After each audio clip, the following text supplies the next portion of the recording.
Sustainability has been one of the most debated issues on biofuel, and especially at the international level over the last 2 to 3 years. Many initiatives have been created, as you can see on this slide, to discuss the sustainability of biofuels. We like to call this the Star Wars of the sustainability initiatives at UNICA. And trust me, each month we add a new star in this constellation. Obviously, all those initiatives will not end at certification. Some of them are just initiatives to reflect on what is sustainable biofuels. Some of them will be certifications. Others are just legal initiatives with legal requirements for sustainability. But still, we have a very, very complex panorama of initiatives, and we really need to figure out how they will combine and how they will live together.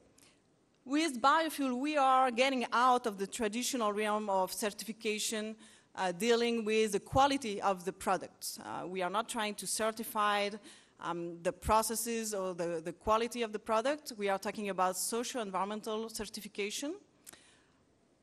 They are supposed to tackle the sustainability of those biofuels. However, usually the economic pillar of the sustainability is not present in many of them, unfortunately. Clearly, we can see two huge types of initiatives today. The first one is voluntary schemes that are set up through multi-stakeholder processes.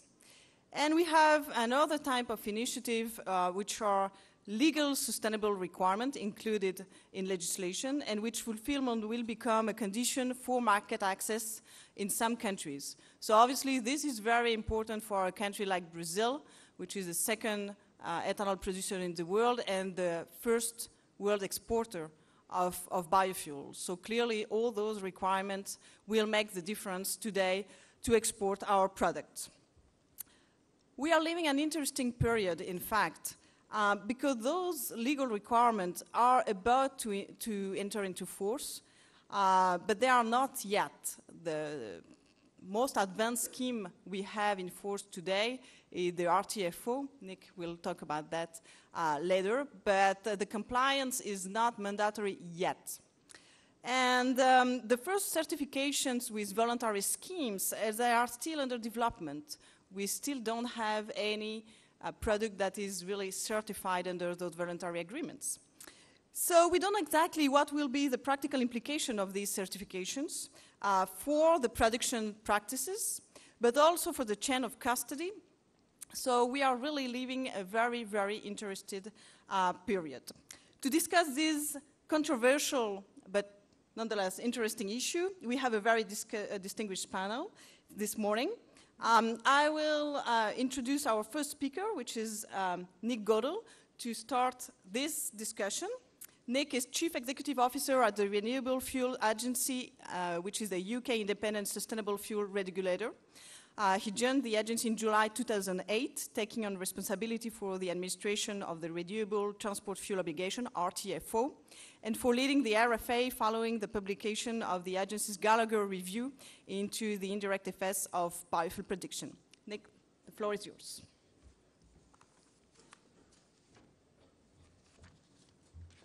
Thank you very much indeed for that very warm welcome. Bom dia a todos. That's, I'm afraid, all the Portuguese I have. I apologize for speaking in English, but I will take the opportunity of congratulating the translators for doing a wonderful job so far and for setting them the supreme channel of translating me speaking very quickly indeed.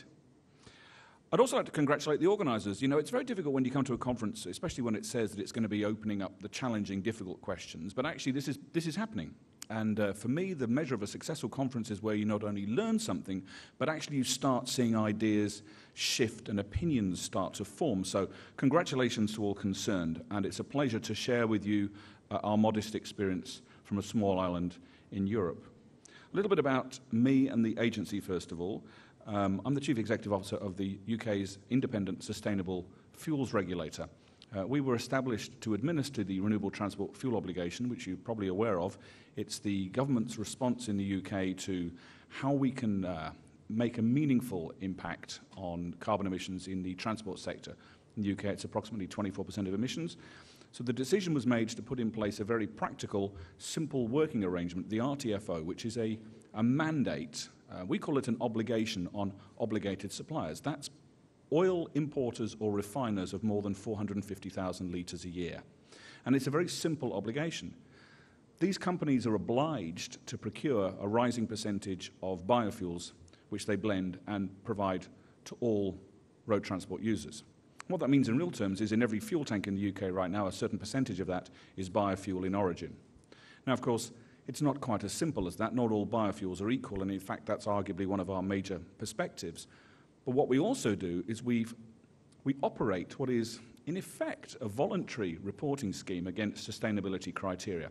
And I'm going to give you a little insight into what that's like, as we've been doing this now for nearly an entire year, and we have some fascinating data with which to share. Now, just stepping back briefly, I'm sure we all have this from time to time. It's that difficult question. You're at a cocktail party, somebody says, "What do you do?" Or in my case, it happened when I most recently entered the United States, and the customs officer said, "What do you do for a living?" And I said, I think I'm the only person in the world with this job. I explained that I'm the biofuels regulator. And most people didn't know we had a biofuels regulator. But when they realize what you do, they ask the same question, which is, okay, is it, and then a variant on, isn't biofuels causing starvation? Isn't it displacing the orangutans? Or isn't it causing reduction in the rainforest? Now, what's fascinating is almost everybody has an opinion on this, and the opinion is universal, that there's an expectation that we have a duty of care, a responsibility, a burden of ensuring that, acting as a watchdog, we guarantee that the use of biofuels is inherently sustainable. And that's quite a challenge. So,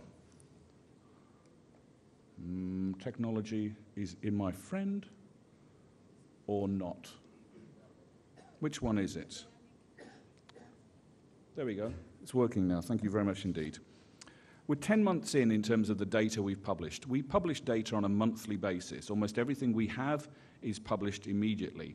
The information is provided to us by the obligated suppliers. This is part of the conditions. We've just passed the first billion litres of biofuel in supply. Currently, approximately 2.7% of what's in UK fuel tanks is biofuel by origin. Most of that is biodiesel for a very simple reason. We quite like diesel, but also there's a certain tipping point of volume where we'll see bioethanol in larger amounts. 13% of the biofuel in use in the UK is sugarcane, which is 80% of the bioethanol that's being used. Feedstocks come from 18 plus countries. In other words, there are 18 countries currently supplying into the UK market, and there are at least 11 feedstocks currently being supplied as well. Only 8% of the biofuel in use in the UK is of domestic origin, but, and this is the most important part, 46% average greenhouse gas savings. So the government's objective of achieving a 40% greenhouse gas savings by the use of biofuels, don't forget the primary objective is about greenhouse gas savings, not about rural diversification opportunities or, for that matter, security supply questions. The objective has been achieved in that sense. 19% of the biofuels currently in use are currently meeting a qualifying environmental standard. And I guess this is the thing I'd like to talk about a little bit. Rather than reinvent or create something complicated, we benchmarked all known standards for feedstocks that might be used in biofuels. And by looking at these, we developed what we call the RTFO meta-standard, which is an attempt at identifying, for us, the 7 measures we're interested in, 5 environmental and 2 social.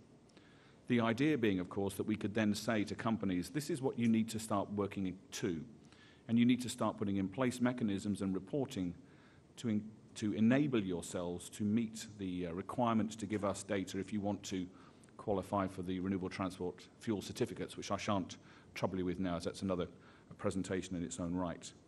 Now, what we're going to see presently is what this has demonstrated. If that's for me, tell them I'll call them back. What we'll see is that actually some companies have achieved this already, which is in itself an encouraging result. Now, let's have a quick look at greenhouse gas savings by feedstock and country. This is, if you're going to try and take notes, don't. All you need to observe here is quite simply that there are some feedstocks with higher greenhouse gas savings by our calculations than others. And if you're interested, by all means visit our website and you can download our carbon calculator, which enables you to assess any given feedstock against the metrics we use. Now, what's significant in this is it establishes a number of things. Not all biofuels are the same. Not all biofuels, although ostensibly the same feedstock, are the same according to country of origin and process. We calculate based on the production process as well, which is why if you take the interest in sugarcane that there clearly is at this conference, you'll see that although sugarcane is reporting quite a high level of greenhouse gas savings, not all sugarcane does. And if you look at the sugarcane that's coming into the UK from Pakistan, it's actually even more greenhouse gas emitting than the petrol it's replacing. And that's entirely down to the, I think the technical term is the dirty production processes associated with it. Now, what's significant, of course, is that although we talk about greenhouse gas savings as the most important dimension to all this, sustainability is actually probably the fundamental question in approaching the growth of biofuels. And this will become enormously complex as we see more countries taking up the use of biofuels. The next image I'm going to use is just to demonstrate that if you want to have a long read, by all means go to our website and download these two documents. The left-hand side is actually in 2 volumes. It's Carbon and Sustainability Reporting, and is a line-by-line critique of how companies can comply with our expectations about what sustainability will be. We don't say, here is the standard, go and do it. We say there are these standards which we've measured, which we assess, and which we consider acceptable, and those that we don't. But in many cases, there are no standards. So we've designed a template to enable companies in whose interest it is to actually comply with the standards to go out and create standards in partnership with others. And it's this dynamic, this collaborative process that's really at the heart of the success, we believe, of the RTFO in the UK. I gave a presentation recently in America and I was asked the question, well, what's the level of compliance with this voluntary scheme with all the attendant sarcasm that, are you sure you can imagine that has? And I said, well, it's complete. All parties actively participate in this and share data with us, which we then publish worldwide. And they say, well, why do they do that? Now, the answer to that, of course, is unknown. But, of course, if you're part of designing a process, you're committed to that process. And I think that's one of the key dimensions to understanding how we approach sustainability, certainly in the UK. We regularly, I mean, I'm talking monthly, meet with all actors in this to make sure that we understand current thinking, perspectives, issues, tensions, self-criticism, for example, and we won't go into it now, but the indirect effects of land use change, indirect land use change effects rather, is an enormously complicated subject to which nobody has an answer, yet we know it's still a live topic and it will continue to be debated until we find a way through it. And the Gallagher Review, it was the document published last summer which goes into that in more detail, and I encourage you to have a look at that. Now, quickly, how much biofuel currently meets sustainability standards? Depending on how you look at this, it's either not much, not enough, or not bad. I'm of the not bad school of thought. If you look at the, we split this into 2. We have environmental and social measures because they are split within the way we measure it. Not all existing standards cover both, although we're beginning to see the development now of qualifying meta-standard applications. Significantly, we report in crude terms something like 18% overall against a government target of 30 in the first year. But that's amazing. We were talking about 10 months into the first year of something that's never been done before, and we're already seeing the better part of 1/5 of those biofuels are meeting standards. And we expect this to significantly improve over time as well. Interestingly, quite a lot of fuel is being reported against standards that we don't recognise. So there's clearly some understanding to be shared out there, but we've put the burden, or is it the opportunity, firmly on the part of the obligated suppliers, because it's in their commercial interests to do this. Sustainability by company. For many people, this is the most interesting or controversial